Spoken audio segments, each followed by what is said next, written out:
Have you ever thought? Okay, Red, we're going to continue talking right now. Skip that break. You have. Let me put something in here. 2 cents worth. The New World Order. You just stop and think about it. There is no way that the New World Order can be brought in by a handful of scoundrels with a military conquest. It can't be done. It has to have acquiescence in an ignorant public. Yeah. But how do they plan to do it? Now, I figured this out many years ago, and I spoke at an investors' conference in Orlando, Florida, in 1984. And the gold and silver boys were there, and one evening, it was a 5-day conference.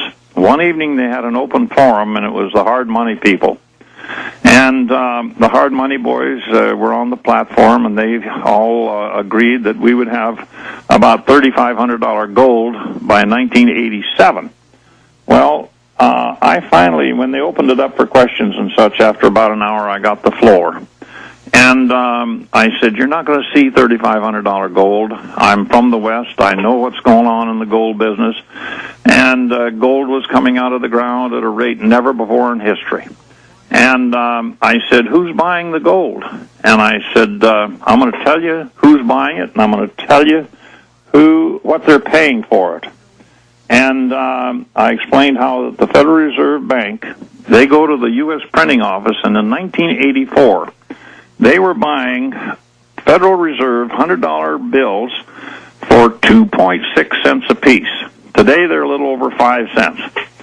And gold was about $400. So the Fed was buying the gold in 1984 at about 10 cents an ounce. Now, the stuff on the Internet just last night, somebody had it on there that the powers that be have given up on bringing out the Amero. And not only that, but they're saying that the powers that be, that the euro is not as strong as it was, and I haven't followed that close here. Yeah, that was Robert Pastor, the big CFR guy. I say he's playing possum. They always do that. Mm-hmm. Oh, yeah, they're giving you the propaganda. But anyway, these scoundrels, they are going to come out with an international monetary system. It'll be worldwide. It won't be regional like the Amero or the euro. It's going to be, when we get into this... I'll tell you what, we're coming back to the full show right now. That was kind of a behind the scenes for our viewers. Recap, we're coming back right now. Alex Jones on the GCN Radio Network. All right, Red Beckman, you had just brought up Robert Pastor, the CFR minion, has said, oh, the North American Union's dead. Too many people woke up to it and got mad about it. But they always say that. They go overt for a while, then they go covert when there's too much pressure, then they go public again, then they go secret again. Continue, sir, breaking down what you were saying about the New World Order. Yeah, well, what's going to happen, of course, is we're going to have an economic meltdown here in the very near future, perhaps just weeks away.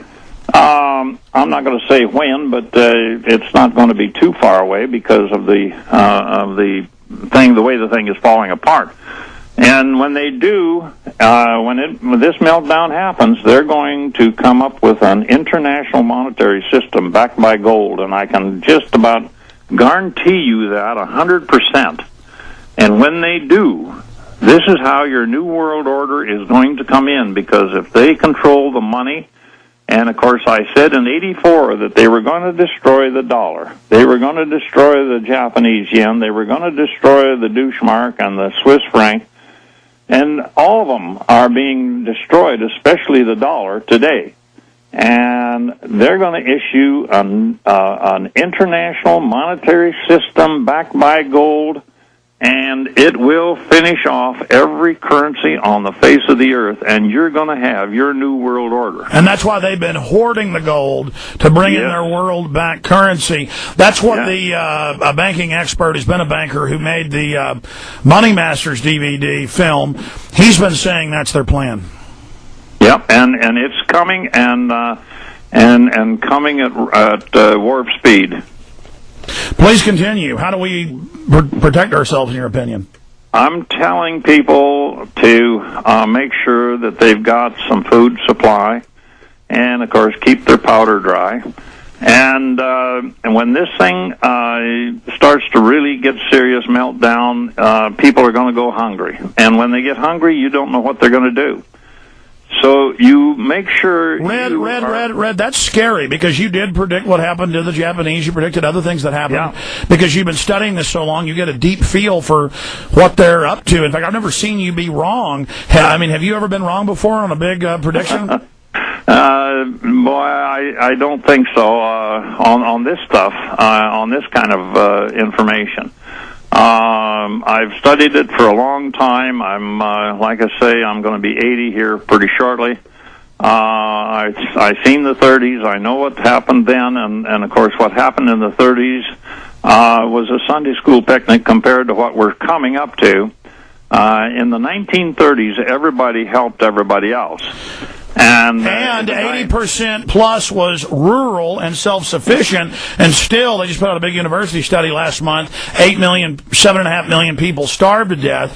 Now, we've got 90% are urban, only half of the 10% that are rural are self-sufficient. This is a recipe, if it does happen, for complete meltdown. It is, but you better be prepared to protect yourself and your family and your resources, and get out of sight if you can, because we need informed people to pick up the pieces. We need people that understand about the Constitution and the Bill of Rights. We don't want to trash can that. We don't want them writing a new Constitution. We don't want that. The Constitution that we have is such a great document. There's very little that I would ever recommend changing. The only thing that I would like to see is a list of words and their definitions. Because the Supreme Court and all of the courts, they've had a tendency to try to change the definitions of words, of keywords. And the founders said, you don't try to invent things, don't try to twist meanings out. It's clear what all this means, and they all wrote statements and had debates, and it was clear what all of the amendments meant. Yes, and of course, like I said earlier, the legal profession has been a serious problem, and because it's controlled out of London, England, and they have tried to bury the Seventh Amendment, and they've been pretty successful. It's fallen through the cracks, and we've drug it back up out of there, and now we just need people all over this country that will pick up on this and study that Seventh Amendment and what it means. And we've got a couple of law professors in a couple of law schools that are starting to study this, and that's a good sign. That's a good thing to happen. And of course, in the past, you've always let me give a little pitch on my books. Do that.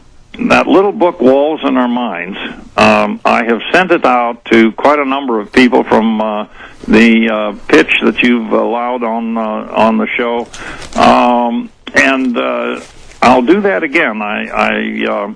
I'll send that little book, Walls in Our Minds, to anybody that sends $5.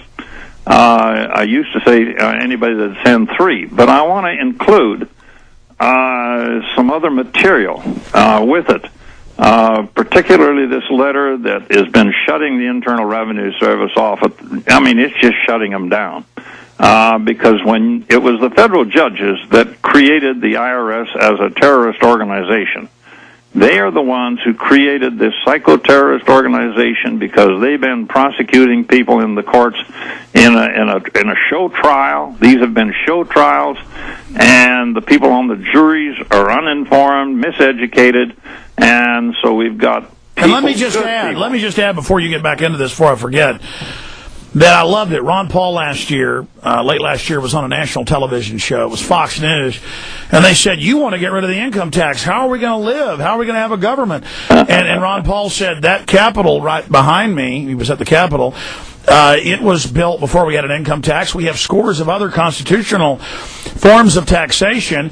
We had 10% growth rates on average every year before we got the income tax. It's there to bring control, and he just shut them down. We don't need police in black ski masks. We don't need checkpoints. Right. We don't need cameras on street corners. Right. We don't need CPS kidnapping 1.4 million children with no due process in kangaroo false courts, these family courts. All this is new, and it's horrible, and we all know it's horrible, but it isn't just staying at one point where it's bad. It's growing like a malignant 50-pound tumor.